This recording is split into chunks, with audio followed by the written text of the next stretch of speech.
Hello students, welcome back to my channel. Welcome back to my next video. देखिए बच्चों, अभी हम जो ये टॉपिक कर रहे हैं 3-4 दिनों से, ये हम कर रहे हैं लिटरेरी फॉर्म्स एंड टर्म्स। इसका हम एक पार्ट लिरिक कर चुके हैं, सेकंड टाइप हम इसका सोनेट कर चुके हैं, थर्ड टाइप हम इसका ऑड कर चुके हैं, और अब जो हम करने जा रहे हैं दैट इज़ कॉल्ड एलिजी। ये जो मैं आपको टॉपिक्स करवा रही हूँ लिटरेरी फॉर्म्स एंड टर्म्स, ये बहुत ही इंपॉर्टेंट टॉपिक है इंग्लिश लिटरेचर वाले बच्चों के लिए। वो बहुत सारे एग्ज़ाम्स में भी ये इन टर्म्स में से एमसीक्यूज पूछे जाते हैं, जैसे रीट के एग्ज़ाम, मेंस के एग्ज़ाम जो इसके पास इंग्लिश सब्जेक्ट है, या बीए एमए के एग्ज़ाम में जिन्होंने इंग्लिश लिटरेचर ले रखी है, या फिर उस एग्ज़ाम में जो यूजीसी नेट के जो बच्चे अपेयरेंस है, वो बच्चे लिटरेरी फॉर्म्स एंड टर्म्स को बहुत अच्छे से इस वीडियो से क्लियर कर सकते हैं। Let's start this topic that is called elegy. इसको कई बच्चे एलिजी भी बोलते हैं, और इसको वैसे एलिजी बोलना सही रहेगा। Elegy has its origin in ancient Greek मैट्रिकल form. Elegy जो है वो प्राचीन ग्रीक मैट्रिकल फॉर्म में इसका जो हुआ था उत्पत्ति हुई थी। It is traditionally written as a song और अ पोएम। पारंपरिक तौर पे ये एक गीत या एक कविता के रूप में लिखा जाता है, एक्सप्रेसिंग सोरो और लेमेंटेशन, दुख और विलाप को शो करते हुए, और मोर्निंग और दुख को शो करते हुए, फॉर ए डिसीज्ड पर्सन और ए मेलंकोलिक सिचुएशन, एक ऐसे व्यक्ति के द्वारा जो अपनी ज़िंदगी में हार चुका है, या बहुत ही मेलंकोलिक मीन्स बहुत ही सैड पोजीशन में है, बहुत ही सैड सिचुएशन में है, उसके द्वारा ये गीत, ये एक पारंपरिक तौर पे ये गीत और पोएम है जो अपने दुख को प्रकट करने के लिए, अपने विलाप को प्रकट करने के लिए गाया जाता। The tone of this genre is plaintive. इस जेनर की, इस एलिजी की जो टोन है वो प्लेंटिव है। It performs the same function as an epitaph और an एवोलॉजी।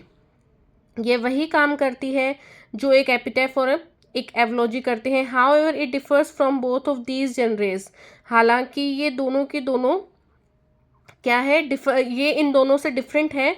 In its form the epitaph is very brief. क्योंकि एपिटेफ तो बहुत ही सूक्ष्म रूप है, एंड एनलॉजी जो है वो normally uses a prosodic form. ये क्या है, प्रोसोडिक फॉर्म यूज़ करता है। The elegy progresses through 3 stages of loss which is mirrored in its form.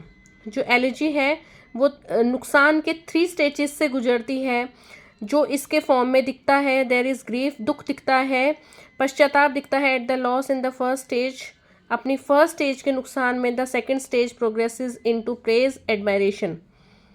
The second stage, दूसरी स्टेज जो है वो आगे प्रोग्रेस करती है प्रेज एडमायरेशन में, प्रशंसा की तरफ, फॉर द डेड और द लॉस्ट, उस मृत या खोए हुए पर्सन या वस्तु के लिए। And finally there is acceptance of the loss solace and consolations. देखिए एलर्जी का मैं आपको बताती हूँ, ये 3 स्टेजेस से गुजरती है। ये जो एलर्जी की जो होती है प्रोग्रेस, वो 3 स्टेजेस से जाती है। लॉस के 3 स्टेजेस इसमें शो किए जाते हैं, जिसमें फर्स्ट में तो क्या है, इसके फर्स्ट फॉर्म में क्या होगा, वो अपना दुख या अपना नुकसान प्रकट करेगा जो उसने खोया है।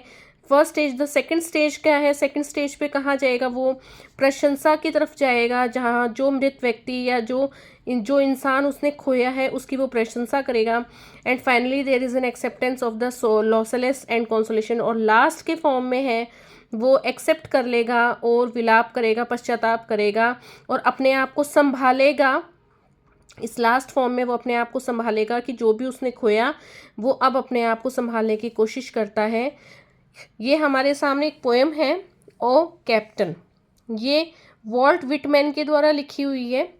इसको मैं एक बारी सेंसास को मैं एक बार रीड कर देती हूँ आप लोगों के लिए। O captain, my captain, our fearful trip is done, the ship has weathered every wreck, the prize we sought is won, the port is near, the bells I hear, the people all exulting, which fellow eyes the steady keel, the vessel grim and daring, but oh heart, heart, heart, oh the bleeding drops of red, where on the deck my captain lies, fallen cold and dead. Oh captain, my captain, rise up, hear the bells, rise up, for you the flag is flung, for you the Bulgarians, For you, booties and ribbon wreaths for you, the shorts crowding for you, they call the swaying mass. Their eager face is turning.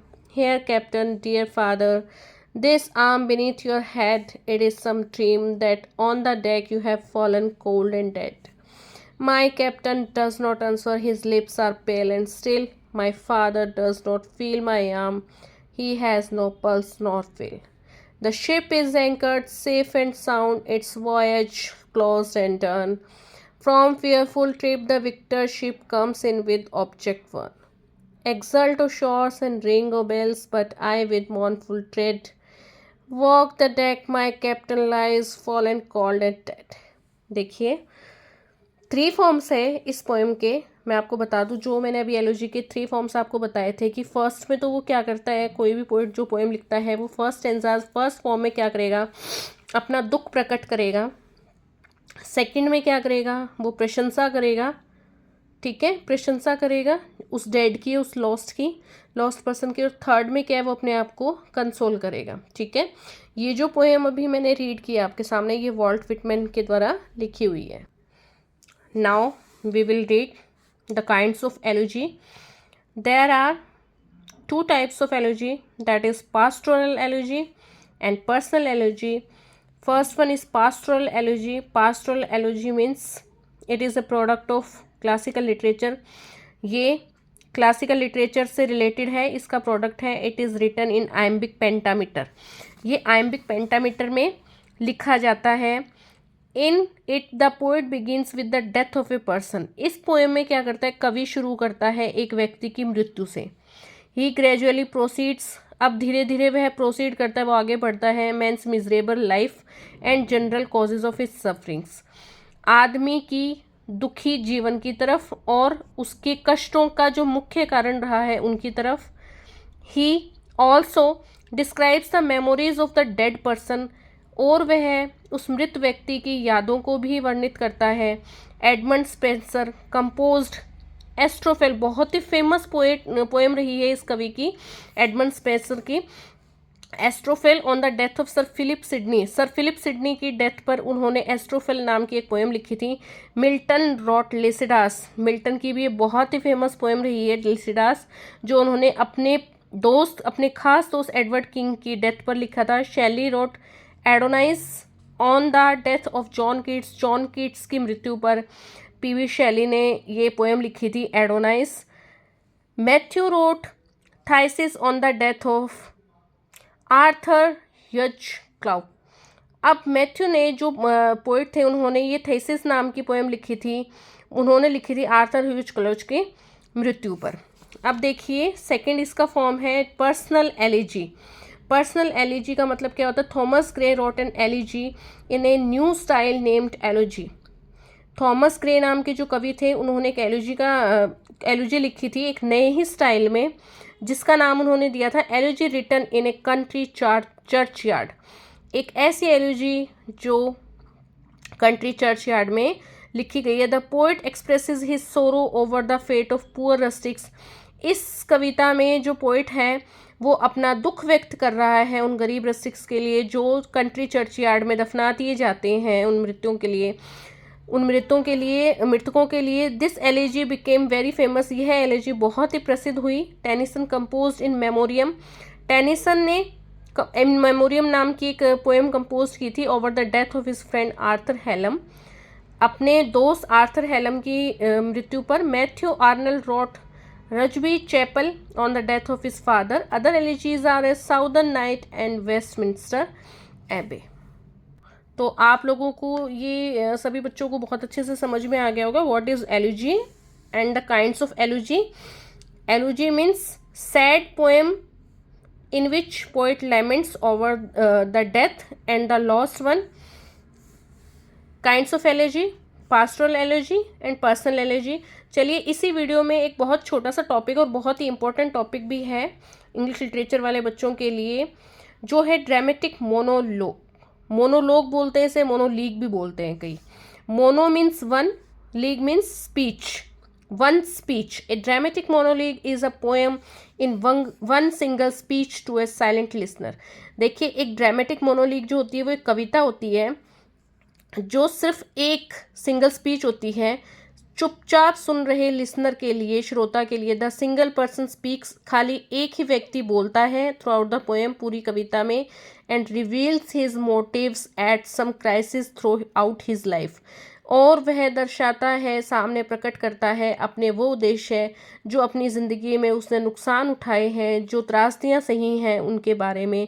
It is dramatic, ये full of ड्रामे से है, because it is utterance of the poet character. क्यों? क्योंकि ये क्या है, poet का जो कैरेक्टर है वो दर्शाता है, वो अपनी लाइफ के बारे में बताता है। इट हैज़ द फोर्स और feeling of A drama.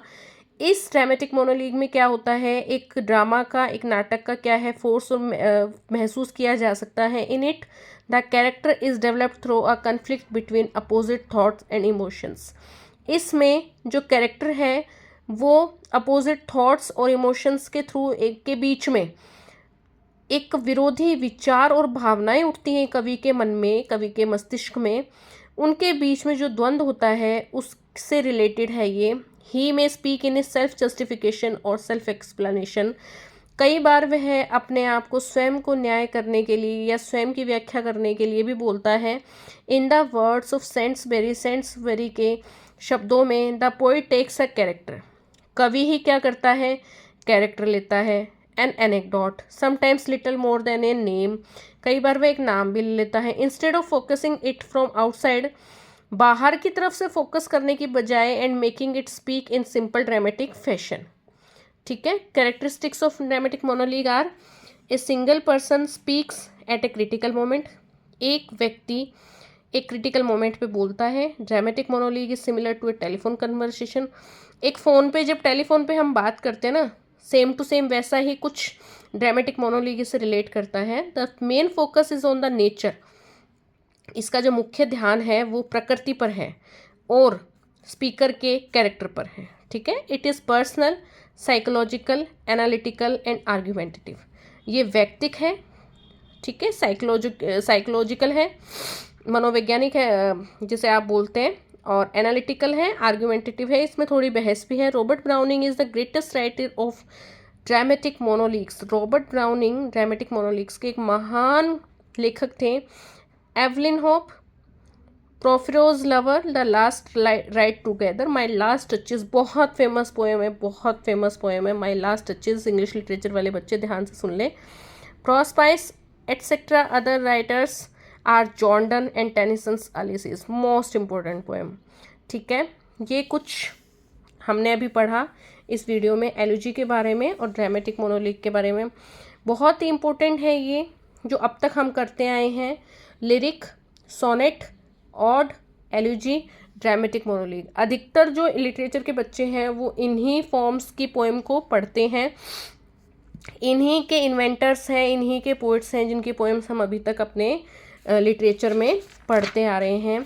I hope कि आप सभी बच्चों को, जितने भी बच्चे मेरे वीडियो देखते हैं, उनको ये वीडियो काफ़ी अच्छा लगा होगा।